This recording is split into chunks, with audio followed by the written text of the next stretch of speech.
Hello everyone, this is Mike Levin, Poconos Pythonista, October 13th, 2020 at around 8 p.m. and I am here in my office room, which my wife, Natalie, has taken some time to organize.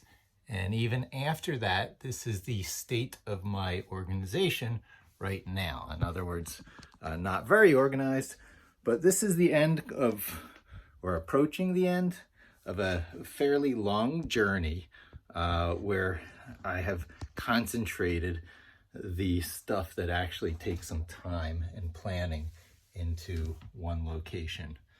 This is my fairly new kitten, Linny. And tomorrow we're bringing her in to be spayed. And yeah, so even that is symbolic of a sort for reasons I'll get into maybe in the future. But for now, I am going to just sort of mount this camera on that little arm. And I'll do it here while I'm fiddling with the camera, shooting my video, doing something akin to what I used to do in the olden days when I would walk my dog Cecil every morning. Give him his half-hour walk in the morning, another half-hour in the evening. And I do not have dogs anymore. Cecil has gone to the other side of the family after the separation and divorce, and has subsequently passed. I suppose I have loved the dog, but he did make those years, among other factors, fairly challenging and not entirely what I expected. He was not neutered, and every walk was something of a struggle. And, you know, ultimately these things are my fault. I live nothing other than the situations I get myself into. But this is the beginning now of a new chapter and a new era of my life. I am 50 years old. These are the candles I blew out of my cake. And yay me. I don't feel that old. I listen to people saying, oh, you're a YouTuber, you know, isn't that for young people and everything? Well, there's, you know, plenty of young YouTubers and there's plenty of old YouTubers. YouTubers is for everyone. It's the kind of, you know, unfiltered publishing platform. So many symbolic things here. I brought my daughter to VidCon 2018, 2 years ago, and I brought her to Disney World for one day. I guess it's Disneyland out there. And I ran out of money. It was just a lot of money. I stretched myself real thin to get through those days. And they felt bad for us, and they let Addie pick out any Disney ears she wanted. So this was from the days when I was poor. I just finished paying off my credit cards, and Irby Staten Island, who, you know, charged me $4,000 in repairs after I moved out for what was essentially nothing. A few marks on a peel-on wood floor that they try and pass off as hardwood floor. So Irby, which it was this luxury studio that I lived in this luxury apartment complex, you know, it was 10 minutes away from where my kid lived. And you pump yourself up, you know, sell yourself on all the good things, tell yourself you're doing the right things. And when you're out of that situation, your vision clarifies, and you're like, wow, that is what I put up with for all those years. Here's a blast from the past. TechServe, an Apple store in New York City that I frequented quite a bit. The bag's a lot the worse for wear. but not as bad off as the store, which I think has gone out of business. So many things from ages past. Those were from my Apple fanboy days. Before that, I was a big-time Commodore fanboy, particularly the Amiga computer, which greatly characterized my life. I should let you see Linny a little bit more while I shoot this video. I just pick her up and show her to you. Oh, is it? Come on, little Linny. Oh, is it? She's doing her best to hold on to her little cat tower. Say hello, Linny. Oh, tomorrow's a big day. Yeah. We're going to keep you a little kitten for your whole life. Just like Billy and Sammy, who you never met, but they were my New York kitties.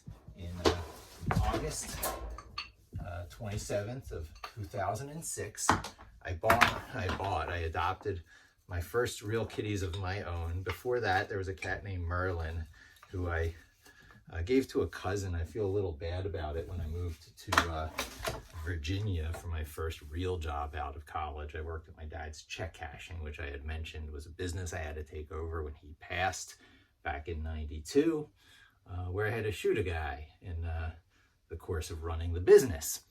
And definitely set my life on this weird path. And right now, I am sort of making adjustments, having spent, 92, 2020, the better part of, 30 years, 28 some years, becoming who I am. I guess it's, almost my life is cut in half before the time of my dad's passing and after the time of my dad's passing, which was really my coming of age. And I'm talking a lot about this coming of age stuff. It happened so late for me. I had lots of fun little adventures along the way, but I never really got in tune with my internal vibe. So I believe that we are all, and I'm going to be thinking about this organization as I go and occasionally stopping and like coming up with some strategies. Right now I'm taking it in, figuring out what goes where. I'll have to do some staging areas for some rapid sorting, 80-20 rule, or else I'm clobbered. Anyway, we're born with an essential vibe. We're conceived with an essential vibe. Have no mistake, the essential vibe is without any of the software. Your essential vibe is your hardware. What is your hardware? Your hardware is some 22 genes plus your XY chromosomes, 22 chromosome pairs, 44 in total, chosen at random between your mother and your father, like with a spinning of a whoosh sort of combination lock until you get all 22 chosen from either your mother and your father up that chain to the last ones, which determine your sex. And that is your DNA spiraled up, doubled over and wound into all these bundles, which are the chromosomes. So chromosomes are sort of packaged up DNA, because that long strand isn't just floating around in your cells. It's bundled up into these like little cord cables. And those bundles of cords are your chromosomes. And some of them do end up floating around in your cells, like your mitochondrial DNA, which I don't think is one of those 22s, but it breaks out as its own separate one, as its own little life form floating around in your cells that converts your sugar energy into the energy you use to move around. So your essential vibe is your hardware, and everything else comes later, prenatal included. It's all software. It's all loaded up. Sure, your hardware grows and expands, and through bifurcation, you rapidly grow bigger. It starts to slow out. You achieve your adult size. Your brain does the same, and you get loaded with software, which is all your experiences in life, and it adjusts and turns you into who you are. However, your essential vibe is still underneath there, and your software is trying to be in sync, in tune, not working against your essential vibe. And there's tons of different personality types that, you become. You can become, models that you fall into. And when you do that through whatever path in life, and it's not in sync with your hardware, with your central vibe, you are misaligned. First half of my life, totally misaligned. I was just, not getting it. The big lessons in life were eluding me. And here I am many years later, arguably when most people want to retire by and consider their life over, mine is just beginning. I almost break down and crying thinking things like I have someone in life who will start a job like this just because. I don't have to bring it up. There's no coercion. I wouldn't even really expect her to. But this whole room is much more approachable and tackleable as a project because she has passed through it. And that is just like me. I am exactly that way. My desire is when I pass through things to improve them, to leave them in a better state than I did before. I'm a softie. I'm a soft blue circle. I choose my t-shirts very carefully every day to suit my moods and to suit what I want to project. And oftentimes I wear something red, my Samurai Jack shirt or something to project the red armor.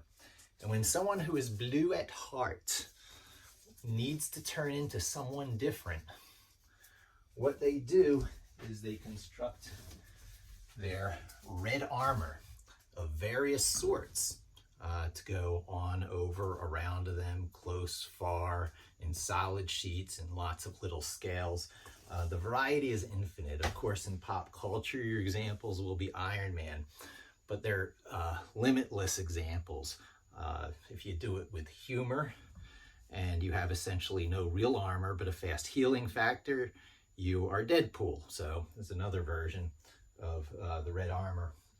And if you do it through really moving around very fast and your armor is general untouchability, well, then you're the Flash.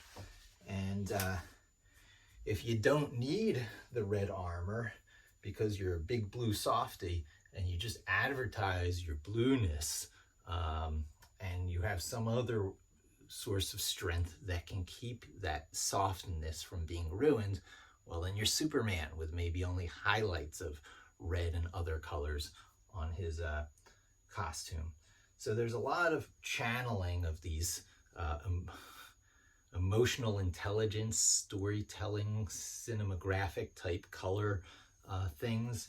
And really, you're born, mostly as I can speak for males, however, this probably applies to both genders, but you're born generally either a soft blue circle, fuzzy blue circle, earth and water and all that, or you are born a shiny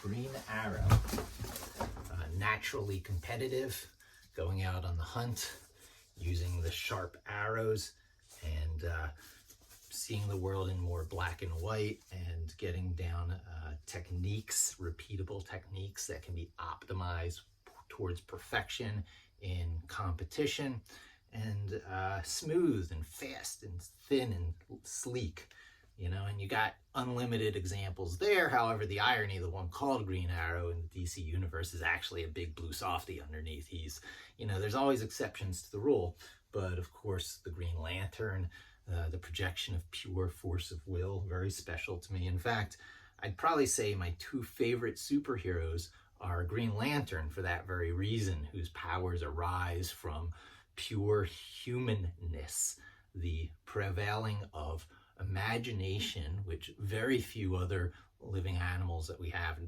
that we know of, really have. I mean, there's examples where they have some creative problem solving and sense of self, but really humans uniquely have this imagination and this ability to change the world based on things inside their head, an internal world. And so that's the Green Lantern. And, you know, Iron Man, for reasons that hit the mainstream in a big way. It's hard to imagine that Iron Man has become as big in mainstream pop culture as it has. So, you know, as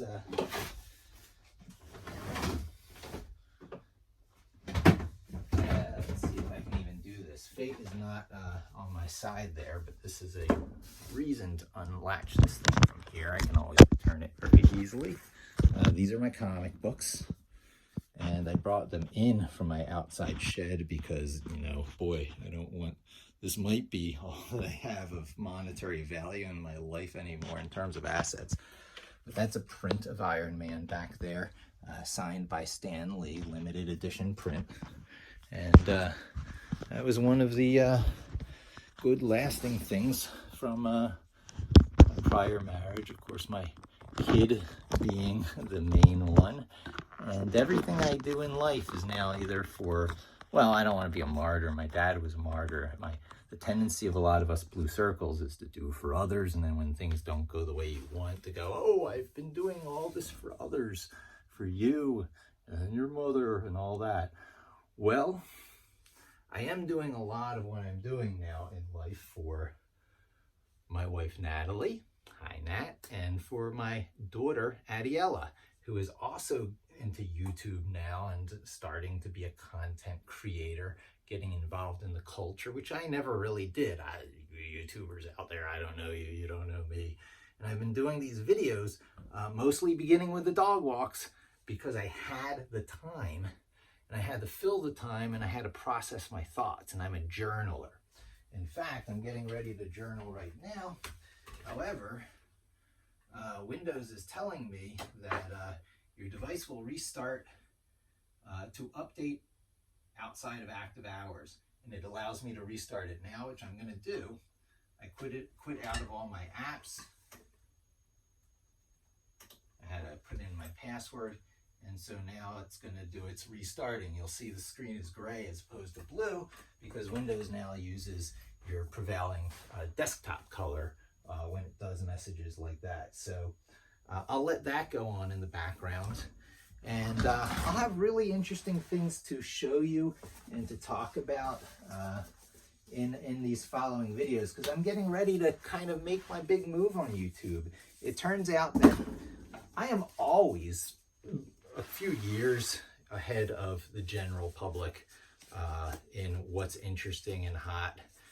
I even developed software that's been used internally at many of the places I worked for before it hits the mainstream in a big way. And I was never much into all the scaling and computer science and raising money for things, which you really had to do in the past, less so these days because of the cloud. But I did blogging software almost before Blogger. I did social software with discussion threads and picture attachments and all that before Facebook. I did a lot of this for a company called Scala that I worked for, which was a Commodore Computers sort of spin-off. You know, their software was made for the Amiga computer back in the day. And, you know, I was into multimedia and animation and graphics before the web came along. Not before the internet, because the internet dates back a long time, but when the internet really became popular with the mainstream, it was because of the World Wide Web and the web browser. And I had been doing that kind of stuff, but before the web, with all this kooky Amiga software that existed, like Amiga Vision and Can Do and Scala, which I actually ended up going to work for. So much of the story of my life is, you know, following my dreams, but in a very compromised way because of family drama, trauma and drama. You know, words, essential vibes, not always, but very often are, you know, related and tied to each other, like the word wolf and the sound that a dog makes, woof. It's no mistake that these things are so similar. And in fact, the Philly accent for wolf is woof. And I made fun of it all the time by some New Yorkers. And, you know, I fell into the New York state of mind very intensely, very deeply, to the point where I believed, you know, the world was exactly as big as it was from the top of the island to the bottom. And then my perspective expanded over the years to the world is as big as all 5 boroughs. I've lived in a few of them now. And you'd think that was the end of it, but no. My perspective continued to expand, that the Hudson Valley and the Catskills Mountains and the Shawangunk Ridge had a lot to offer too. So the world was as big as New York up the Hudson River.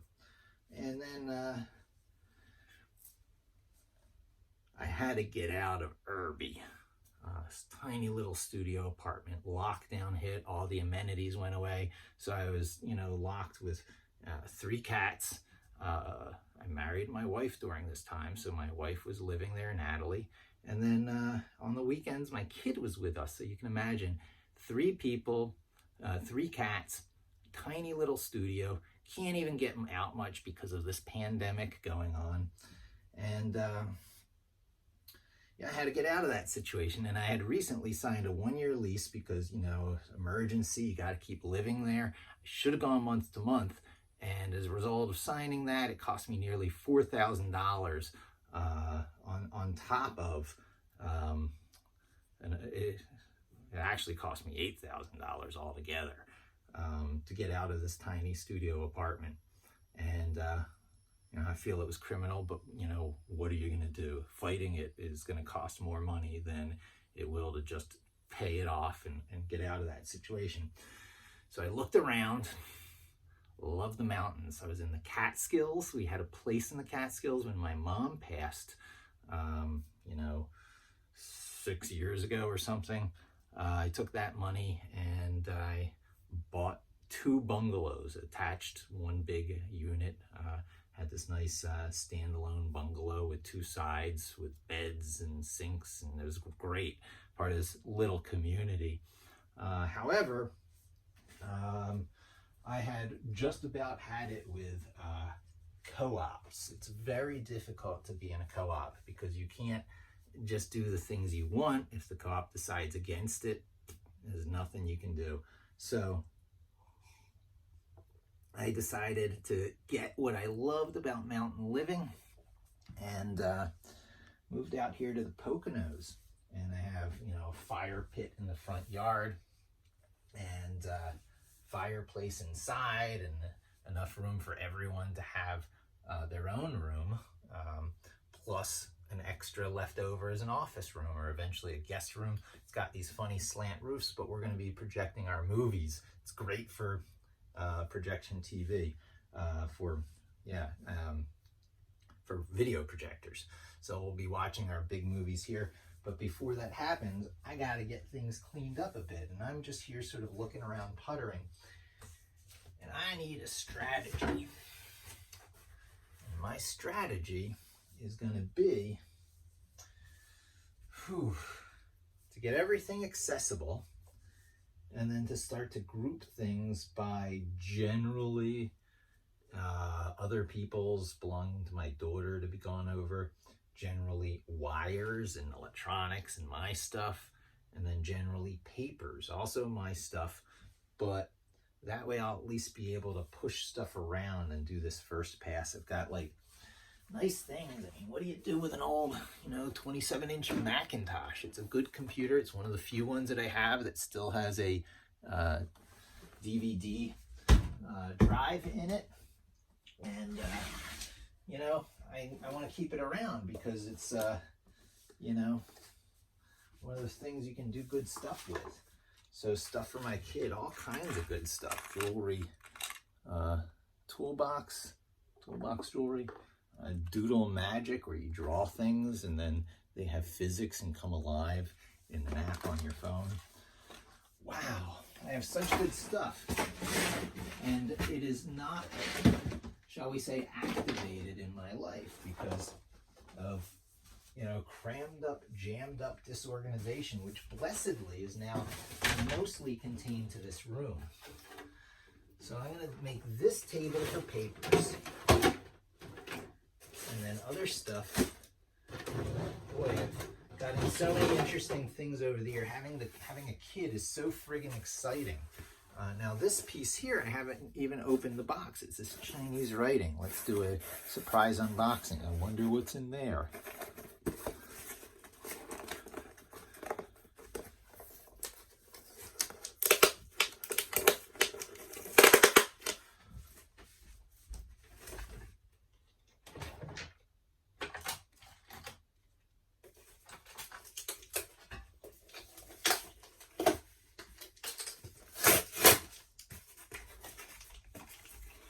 It is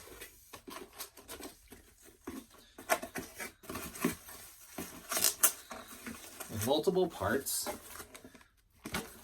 but I can tell from the picture it's a turbine. I had bought a turbine kit. Manual for low temperature Stirling engine. Nice science weekend project with my kid. So stuff for my kid goes over here with the toolbox jewelry and the apps physics thingamajigger. And I have a bag of bags, which shall be my trash. One will be for non-recyclable, and another will be for recyclable. That top one is torn, so I'll go one down.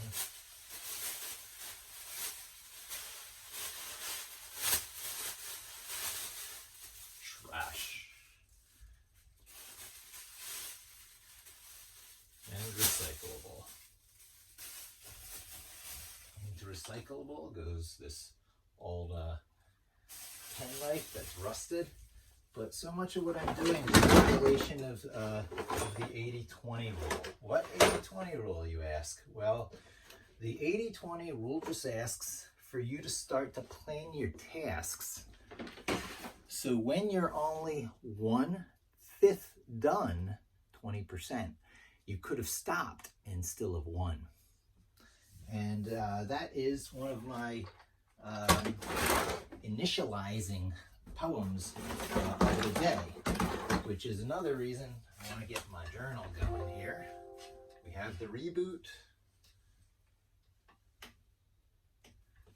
And so I have these virtual screens set up, usually 7 of them. And in the first one, Control-Alt-T, always goes my journal. Control-Alt-T brings up the new Windows terminal, and J and Enter brings up my journal. And my initializing tasks for the day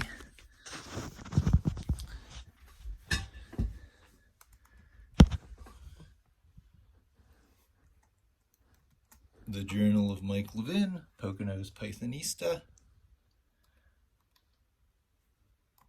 The world is your checklist, so look around, organize, visualize, prioritize, and chip away. 1, 2, 3. What's step 1? Make the first steps occur. You're always on step 1. The 80-20 friggin' rule, gotta use it. It's a tool. Reducing clutter that we pack into our lives to hold us back. When goals elude and time flies past, and with each step you're still in last. Consider how you lost your aim. You'll find recursive tasks to blame. With each thing you set to do, 100 more come fly at you, until at last you quite forget the goal for which you had first set. The 80-20 rule just asks you to start to plan your tasks, so when you're only 1/5 done, you could have stopped and still have won. And you'll further see at the bottom my metaphors for life. And I'll do @J, which starts a new journal entry from within my journal. And from there, you will see I move those to the top. I'll have to adjust size a little bit because it chopped off the first line, but generally it shows those first 3 lines exactly right, sets up my new journal entry. And what's most broken? Where's the biggest bang for the buck? And which plates need to be spun? those are, whoops,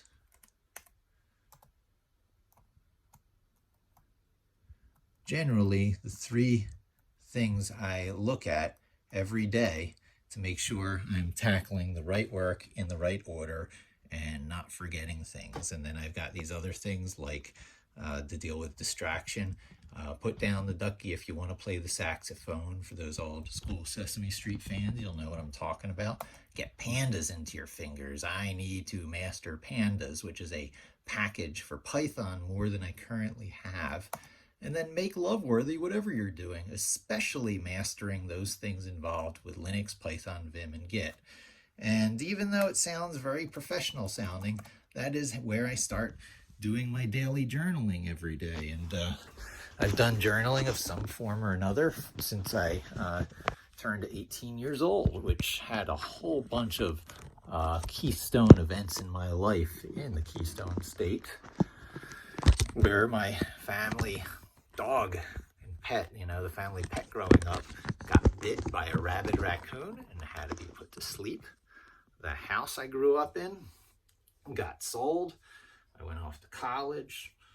The Mustang car that I had refurbished from when I was 16 was crashed into and totaled from behind.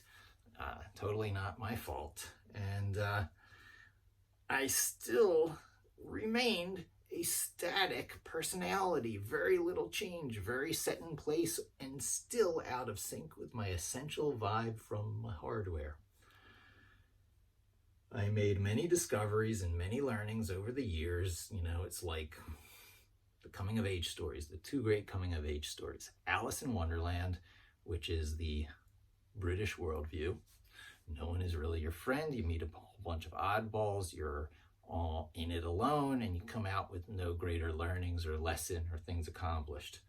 And Alice in Wonderland, the American worldview, where you make friends, where you band together and have long-term goals. And at the end of it, you've changed as a person, and there is dynamic changes going on. I don't want to spoil it for you, but the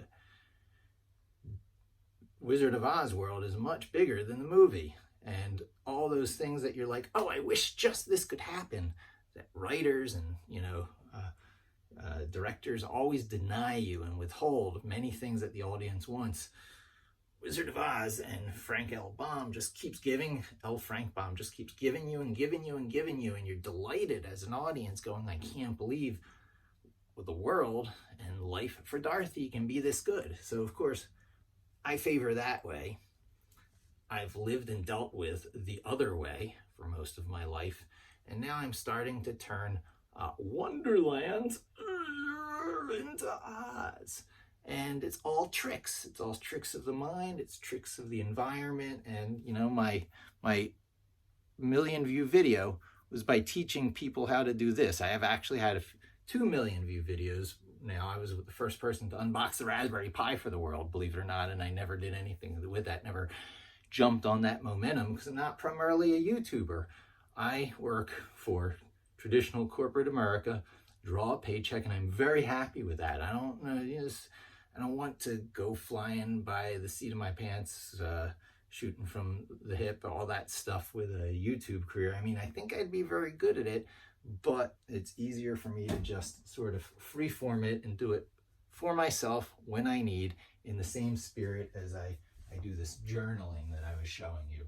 So it's primarily for myself and not for you, the audience, but I will, allow you in on it occasionally. I'm here already a half hour in, and I haven't done almost any of the organization that I've really wanted or been meaning to. You got to put down the ducky if you want to play the saxophone. So this, what I'm doing right here, all this talking on YouTube, is in fact a form of avoidance. And that, among the many other things, I have to get over. I got to be that dynamic personality that I want and I know I can be. So if it's Addie's, it goes over here.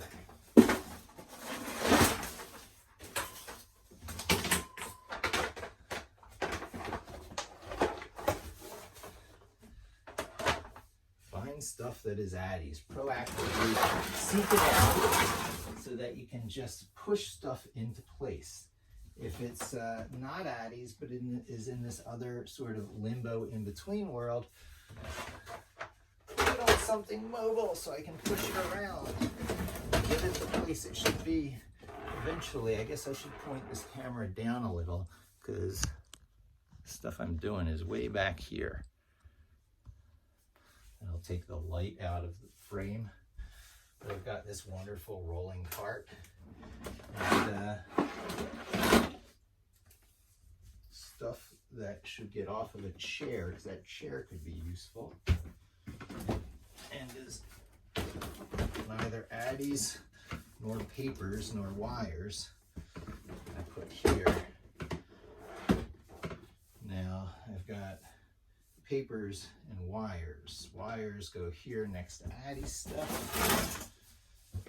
No, you can't see everything going on. But a big box of wires here. Oh my God. I've thrown out 10 times more than I own. Another kite. I like kites. That goes in Addies stuff. But it's sort of fragile, these kites, so I'll just put it behind the table here. Out of harm's way. And wires that are not in boxes because I needed to dump out those boxes for other uses. I'll get those wires in the box. Here goes my phone. It's still shooting, yay. That's because I also have batteries.